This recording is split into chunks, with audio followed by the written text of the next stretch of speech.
Experience the future of packaging and processing up close and in action. Explore groundbreaking innovations, engage with hands-on solutions, and connect with the experts transforming the industry. See how these advancements can revolutionize your products, production lines, and business. It all starts here.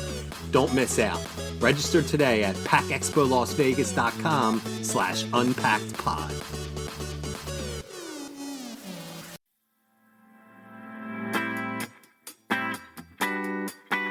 You're listening to Unpacked with PMMI, where we share the latest packaging and processing industry insights, research, and innovations to help you advance your business. Hi, and welcome to another edition of Unpacked with PMMI. I'm your host, Sean Riley, and we're coming again from Philadelphia, the Pennsylvania Convention Center, PACK EXPO East, which has been going fantastic. We spoke earlier with Matt Reynolds about a lot of things that were going on the show floor. And today I'm going to be speaking with his colleague, Jim Chrzan. Jim, welcome. Thank you, Sean. It's good to be back at Unpacked. It's my pleasure to have you. And we have actually spoken to Matt previously, and he touched on a lot of... It was actually an entire podcast on the renaissance of recycling. And we touched on some topics that he saw at the show here that tied around sustainability. You've been around the industry, no offense, a little bit longer than Matt has. And I'm curious if you have more of a base from the beginning of sustainability to now. It feels like it is finally, it's been decades, at least that I've been around, where it's been a buzzword. Are we getting to where now we're at the notion of sustainable packaging, or it's fine? Are we at least starting where sustainable packaging is now actually a thing? I think that it started for us back in 2005 with the publication of that book, Cradle to Cradle, which was pretty revolutionary. Yes. And it didn't necessarily touch on packaging as much as how to design a product to be reused or to be, more earth friendly. And I remember one of the stories in there, I can't remember if it was the Model A or the Model T, but Henry Ford delivered your car in a crate. And you were instructed to keep the crate with you because it was going to be the floorboards of the car. And that was I did not. Yeah, very ingenious, awesome. Right? That started the conversation. And in 2007, Packaging World published a field guide to sustainable packaging. And it became really hot for a while there, and it kind of tempered a little. Yeah, it was.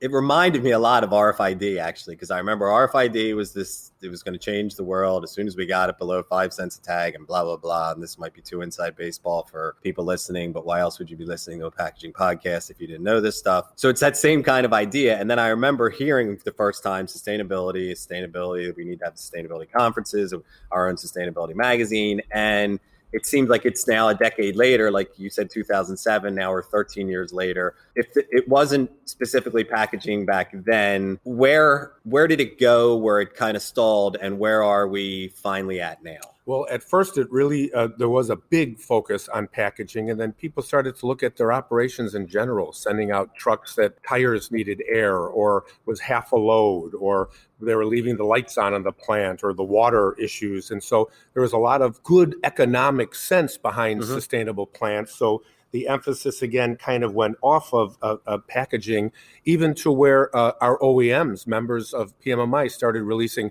more energy efficient motors or putting servos on form fill seal machines that would produce less waste from the plastic roll. So there's a lot of good things that happened. But then the CPGs, they were paralyzed, because how do you look at everything you've been doing for decades and have to change it? And what they finally came across with, you have to do something. Let's do some little things and make some progress, either looking at how it's being packaged or how much packaging was going into things. And so they did quite a few things. It was a down gauging or downsizing or making the pallets cubed out better. So there was a lot of, early progress. The problem became, they also started a lot of new titles. I remember meeting a director of sustainability one time. That was great. And I remember like Walmart would have a VP of sustainability and stuff like that. And when the titles are coming like they are in e-commerce now, it's becoming a thing, But one of the problems is that a lot of the CPGs started adopting their own certification programs and stamping labels on things, and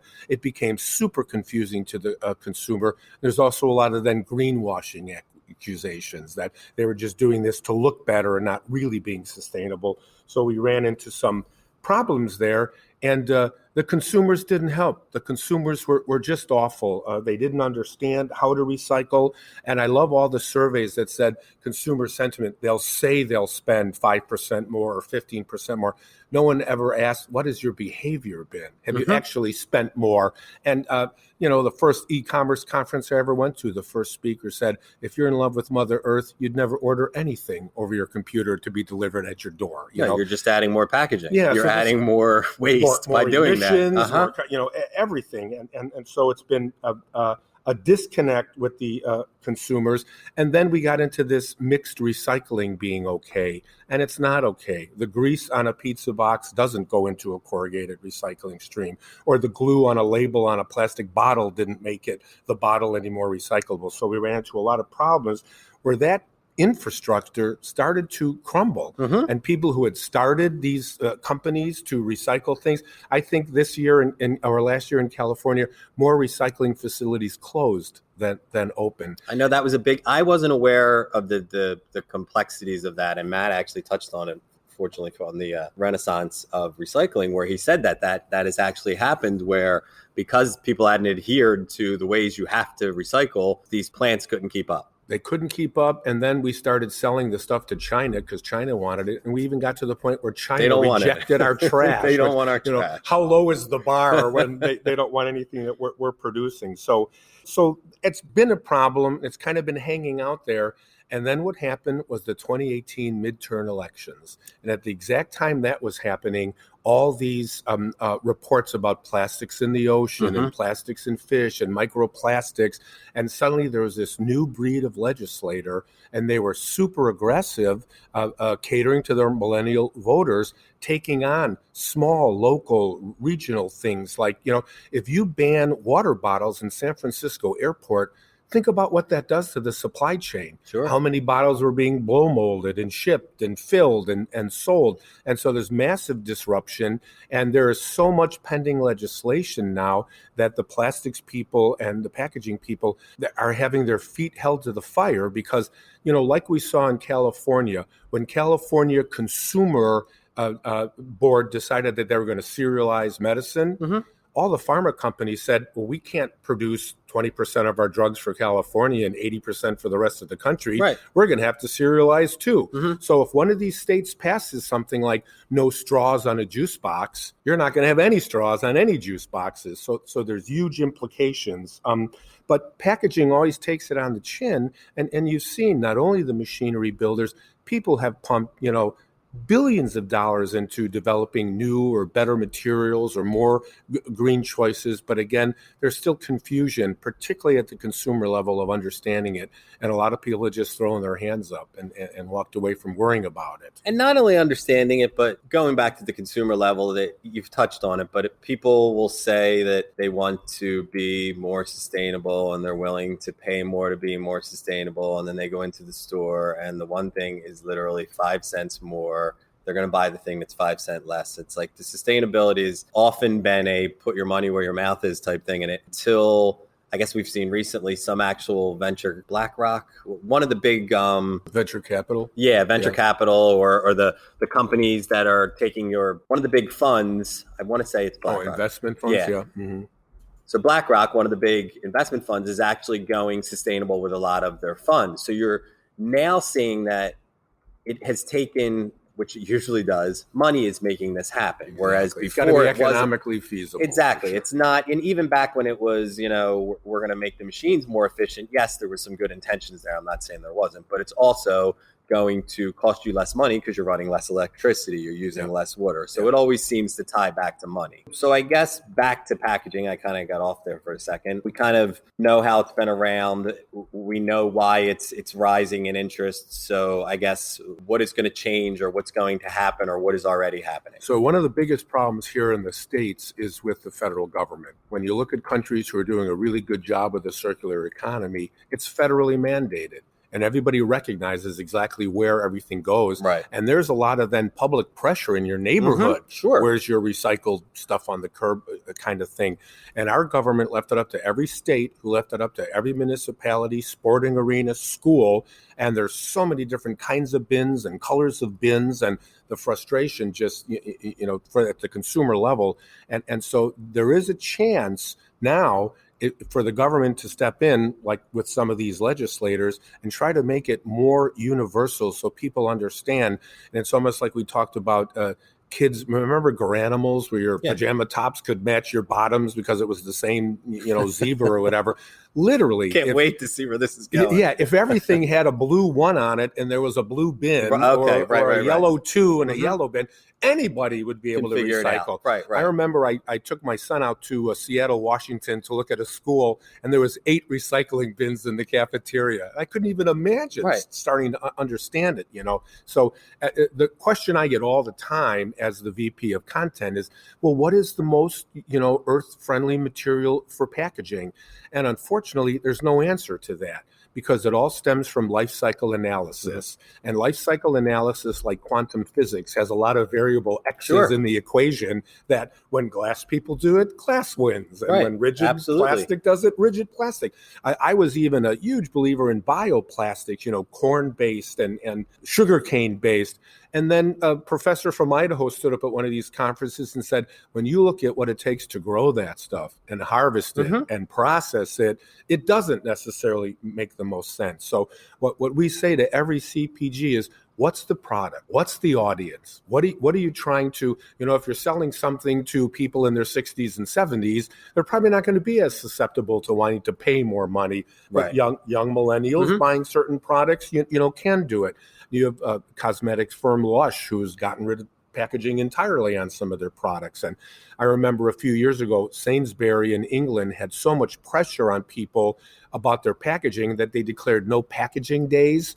And people would walk up to the cash register with a handful of coffee beans and what do I do with these? They're like, it's up to you. No packaging today, So they showed the consumers that it's not possible. But so many people have done so much in trying to get new materials going and try to come up with new ways to do it. I think the industry has responded very favorably. I may be prejudiced, but it's so easy for a consumer to say packaging. It's awful, Always. Until you're the one who needs the medicine or needs the drink or has to buy the frozen food. And I remember one of our editorial advisory board members, he said, Jim, as much as you can poke at packaging, do you realize the waste involved to the environment? If you grow it, harvest it, process it, package it, ship it, and then it doesn't get consumed because it's spoiled. And that's, I think, a message that we have to be stronger outside the industry telling that story. That's an amazing point. I hadn't really even thought of it that way. I know that you often always use as an example, when you see a tornado or a hurricane or something like that you'll see the trucks unloading the cases of bottled water saving lives. If there wasn't any, the water supply gets shut down, how else are you going to get that water to there, other than via that stream? So I guess any other final thoughts that we haven't hit on? There's no 100% magic bullet. Everybody's got to look at their product and the availability of how to keep it fresh and tasty and good looking and decide what package is best for them. And I really think it's going to take more of this legislation to put pressure on the consumer to say, this is where this goes. This is where you should put this. And then, you had a lot of these corporations setting, very ambitious goals about recycled content or carbon emissions. And the goals are at first for 2010, then they became for 2015. Now they're 2025. And they realize that they don't even have enough content in the stream to meet their recyclable goals. So it's going to take a bigger effort than just the packaging industry is making. But I do always take exception when people just blame plastic and packaging. And everybody's got a role into making it. It's understandable. Better, so. And it is something, as we've seen in European countries that do a much better job of this, it comes down from a government level and the awareness, they have to adhere to it. Yep. The awareness, and it's great, all the freedoms we have here in America, but I think we have to take a look at treating the country better and the environment better. So I can understand and appreciate that, and I appreciate you taking time from a pretty good show up there. I always enjoy our chat. So do I. Likewise, Jim. And for you, the listener, thank you again for listening to Unpacked with PMMI. Be sure to join us next time for more packaging and processing industry insights. Please rate, review, and subscribe. To do that, go to the iTunes podcast or Spotify app on your phone and search for Unpacked with PMMI.